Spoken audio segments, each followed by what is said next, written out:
Oke, Assalamualaikum warahmatullahi wabarakatuh, teman-teman semua. Bertemu lagi dengan saya Ridho Ilyas, masih di kuliah Komunikasi Data dan Jaringan Komputer.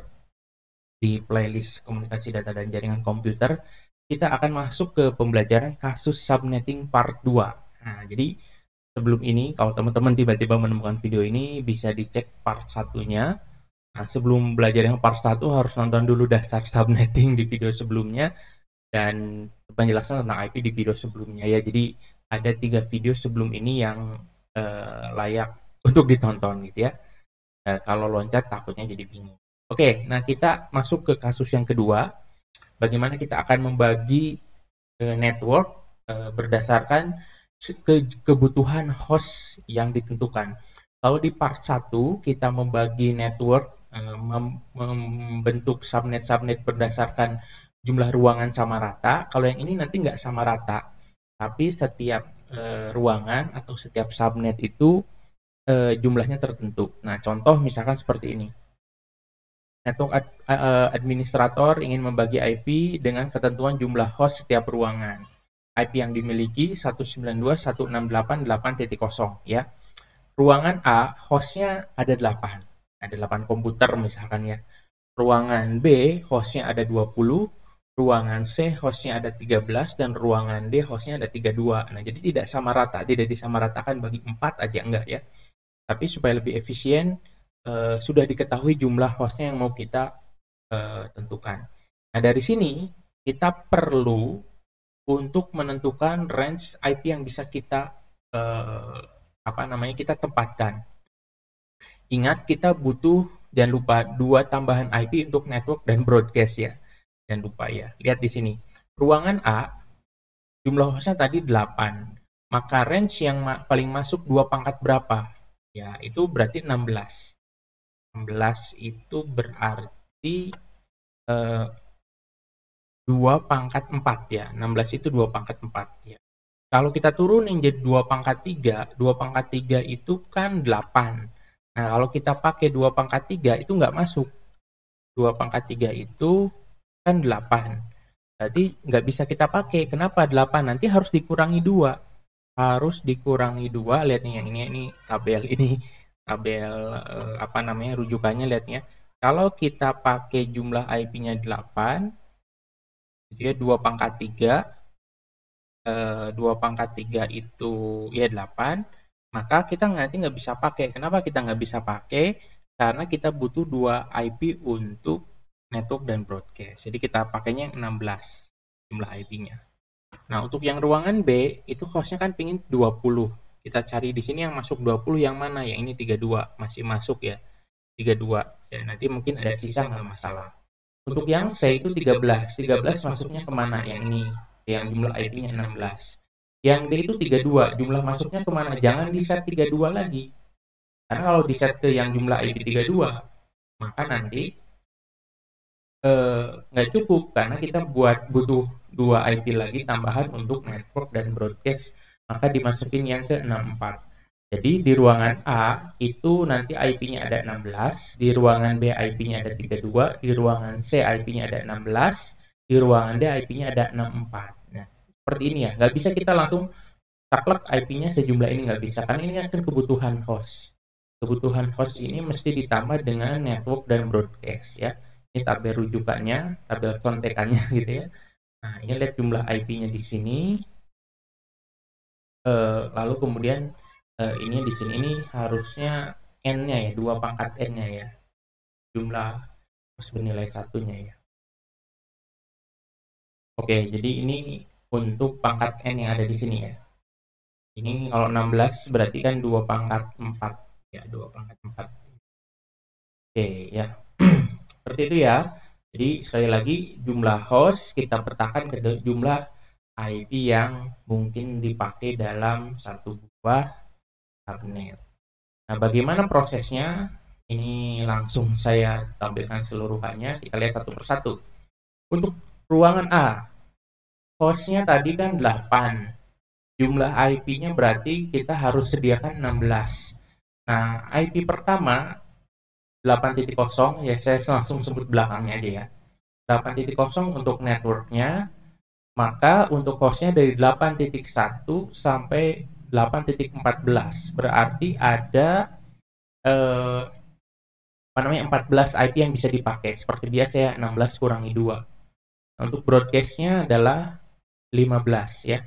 Jadi dari 8.0 sampai 8.15 ini kan ada 16 IP. Satu untuk network, satu untuk broadcast, 14 ini untuk apa namanya? 16 ini untuk hostnya. Nah, netmasknya 240. Nah, dapat netmask dari mana? Ya, bisa dicek di sebelumnya ya. Dapat netmask ini dari mana? Karena di sini 16.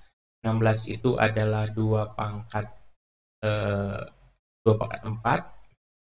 Berarti ada 4 bit di belakang nilainya 1 kalau dikonversi jadi 240.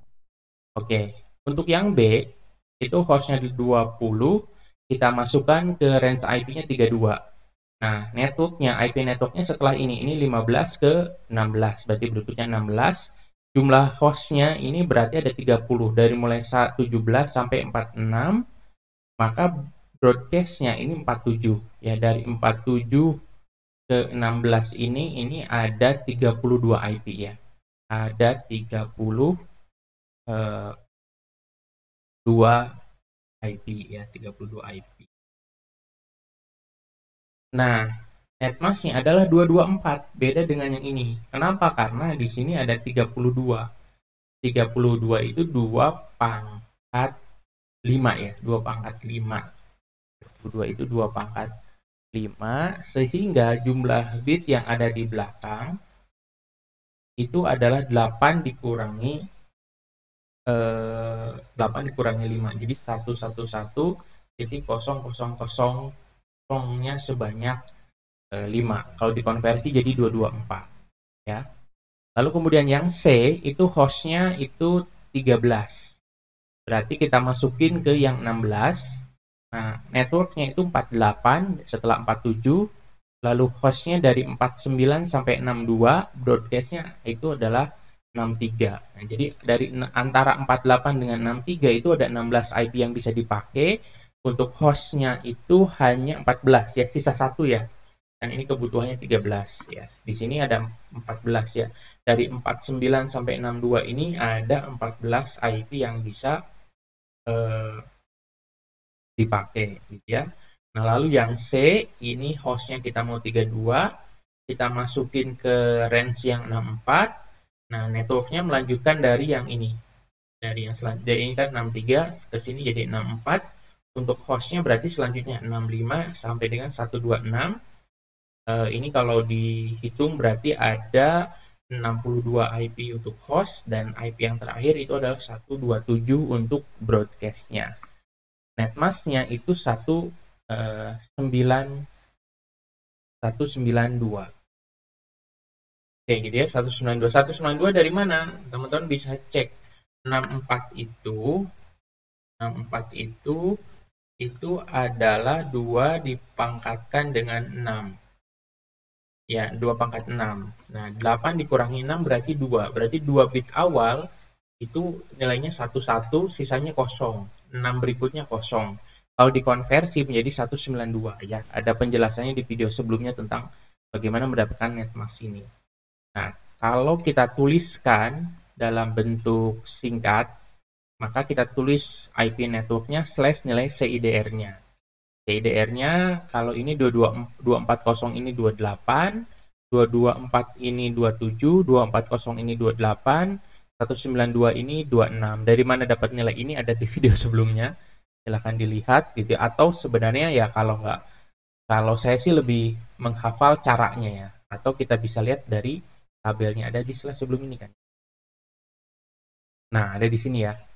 Kalau jumlah IP-nya 64, CIDR-nya 26. Kalau jumlah IP-nya 32, CIDR-nya 27. Kalau jumlah IP-nya 16, CIDR-nya 28. Nah, ini ya kalau teman-teman mau bawa-bawa tabel ini silahkan, tapi lebih enak kita tahu cara menghitungnya aja. Jadi nggak perlu ngapalin tabelnya. Ini resume bagaimana nanti network administrator harus men-set Untuk subnet yang A, ini networknya /28, yang B ini /27, yang C ini /28, yang D ini /26 gitu ya. Seperti itu. Oke, itu akhir dari kasus subnetting. Untuk di pembahasan subnetting, nanti kita akan ketemu lagi di pembahasan-pembahasan selanjutnya, masih di kuliah komunikasi data dan jaringan komputer dengan saya Ridwan Ilyas. Assalamualaikum warahmatullahi wabarakatuh.